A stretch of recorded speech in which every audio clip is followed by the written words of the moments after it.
Once upon a time, in a land far, far away, a kingdom was prospering. But peace could only last so long. The old king died. With no descendant to the throne, the kingdom fell into chaos. Lust for power blinded warriors and wizards alike. New kings emerged, only to fall the next day. But the madness of men would soon be overshadowed by a far greater evil. The magic that once gave life and good fortune had transformed into something sinister.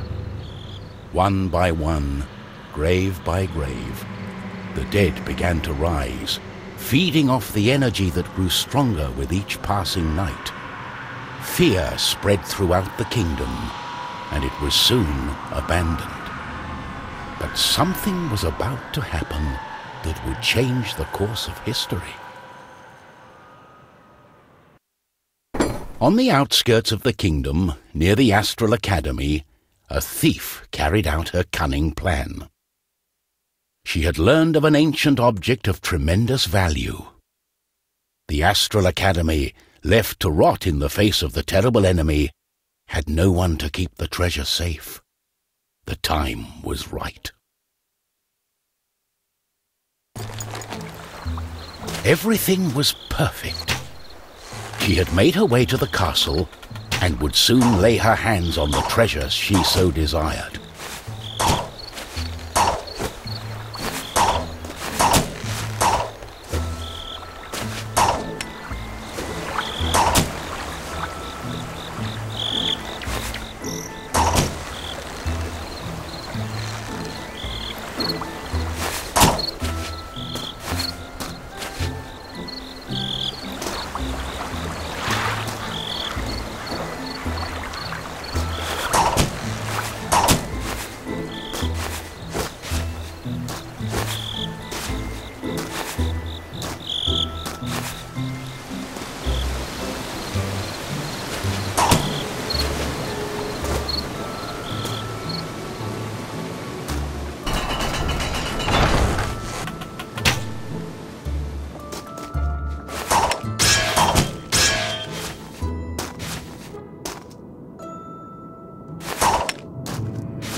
The gentle moon smiled at the thief as she made her way towards the shrine of ancient treasure.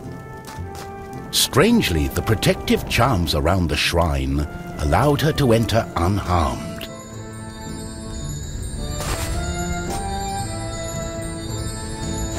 I got it. As the thief lay her hand on the treasure, she had a tingling sensation. The thief would soon discover that fate had taken hold of her. Unknown to the thief, a wizard was just waking up. The wizard had taken a look in the spyglass and seen the terrible undead army. He was keen not to die. By my trousers, I must escape. He had been studying the stars and trying hard to learn the elusive fireball spell that all wizards ought to know. Of course, that was a lie. For you see, the wizard had a certain reputation with the ladies. What he had really been up to was the creation of a fake fireball potion that would have impressed the ladies and improved his status. The potion had backfired, causing a fortnight of sleep.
the wizard saw a glimmering light coming from the shrine. No one had been able to visit it for centuries because of the ancient magic protecting whatever lay inside.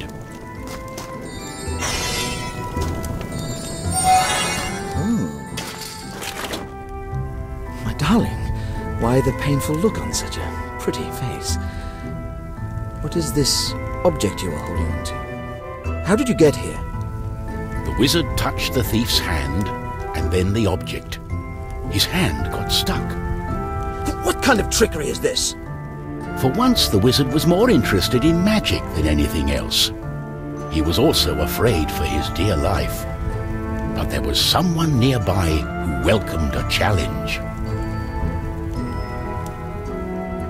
At the other end of the Astral Academy, a knight had been practicing his own skills to battle the undead and prove himself worthy of joining the king's army. Between me and you, he did not quite understand what undead meant, but this was his chance to be the bravest knight of all. The knight felt it was his duty to protect the Astral Academy during this time of despair. He was on the lookout for anything unusual.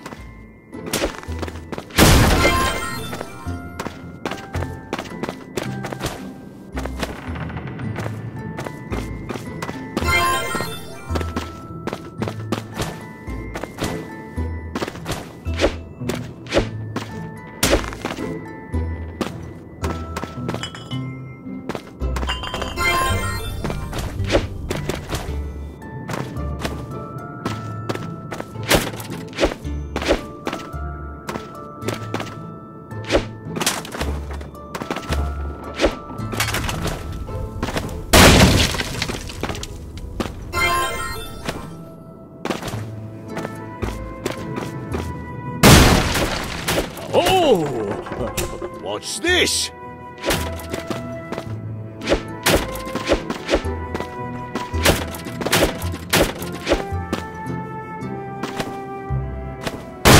Oh!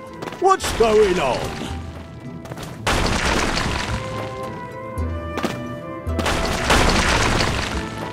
The knight saw a faint light coming from the age-old shrine. Could there be a thief? Was this the knight's day of honor? He had sworn an oath to himself to protect the shrine and the academy. Nothing could stand in his way. What's going on? The knight joined in, taking a firm grip of the object's third side, in a way that only a mighty warrior can. Oh no, this doesn't bode well. What doesn't bode well? There was a flash of light, and the wizard, the thief, and the knight simply disappeared.